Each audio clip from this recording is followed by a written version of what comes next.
பொங்கல் பரிசு, வெள்ள நிவாரணம் போன்ற பணப்பலன்களை பயனாளிகளின் வங்கிக் கணக்கில் செலுத்துவதன் மூலம் முறைகேடுகளை தவிர்க்க முடியும் என்று தமிழக அரசுக்கு சென்னை உயர்நீதிமன்றமானது யோசனை ஒன்றை தெரிவித்திருக்கிறது.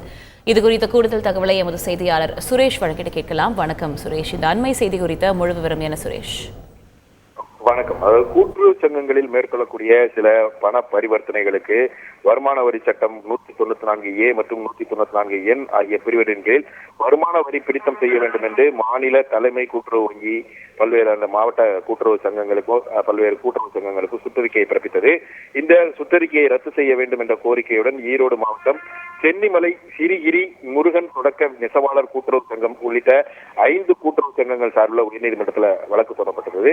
இந்த வழக்குகளை விசாரித்த நீதிபதி கிருஷ்ணன் ராமசாமி, முதலீடுகளை பெற்று வட்டி வழங்கக்கூடிய இந்த சங்கங்கள் ரிசர்வ் வங்கி விதிகளின்படி வங்கி நடவடிக்கை தான் என்பதால் இந்த வரி பிடித்தம் செய்யலாம் எனவும், தற்போதைய நிலையில வருமான வரி கணக்கு தாக்கல் செய்து அதிகமாக பிடித்தம் செய்திருந்தால் அதை திரும்ப வழங்க கோரலாம் என்றும் கூறி இந்த வழக்கு முன்கூட்டியே தாக்கல் செய்யப்பட்டிருக்கிறது என்று சொல்லி அந்த வழக்குகளை முடித்து வைத்தார். மேலும் வருமான வரி சட்டம் 194N பிரிவு என்ன சொல்லுதுன்னா, ரொக்கமில்லா பண பொருளாதாரத்தை நோக்கி பயணிக்கும் வகையிலும் சட்டவிரோத பண புழக்கத்தை கட்டுப்படுத்தும் வகையிலும் கொண்டு வரப்பட்டிருக்கிறது என்று நீதிபதி சுட்டிக்காட்டி, இந்த ரொக்கமில்லா பண பரிவர்த்தனையில் பணம் பாதுகாப்பாக இருப்பதுடன் தொலைந்து போகவோ திருடப்படவோ வாய்ப்பு இல்லை என்றும் சுட்டிக்காட்டியிருக்கிறார்.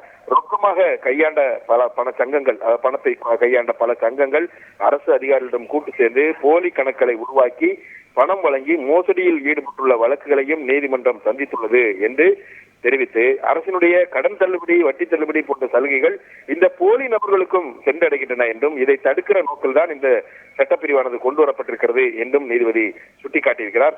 வங்கி கணக்கை எளிதாக துவங்கக்கூடிய நிலை தற்போது இருப்பதனால் பொங்கல் பரிசு, வெள்ள நிவாரணம், கொரோனா நிவாரணம் போன்ற நிவாரணங்களை வங்கிகளில் செலுத்தும் போது அவை பயனாளிகளுக்கு நேரில் சென்று கிடைக்கிறது மட்டுமல்லாமல் அவர்களுடைய நேரமும் மிச்சமாகிறது, சங்கங்கள் கூட்டுறவு சங்கங்களுடைய பணிச்சுமையும் குறைகிறது என்று நீதிபதி தன்னுடைய உத்தரவில் சுட்டிக்காட்டியிருக்கிறார். இவற்றையெல்லாம் கருத்தில் கொண்டு அரசு வழங்கக்கூடிய அந்த உதவி நேரடியாக பயனாளிகளுக்கு வழங்கப்பட வேண்டும் என்றும், அதனால் பொங்கல் பரிசு, வெள்ள நிவாரணம் போன்ற பணப்பலன்கள் சம்பந்தப்பட்டவருடைய வங்கி கணக்குகளில் வழங்குவதன் மூலமாக முறைகேடுகள் தடுக்கப்படும் என்றும் நீதிபதி தன்னுடைய உத்தரவில் சுட்டிக்காட்டியிருக்கிறார்.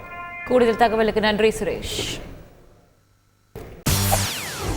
செய்திகளை உடனுக்குடன் தெரிந்து கொள்ள உடனே சப்ஸ்கிரைப் பண்ணுங்க.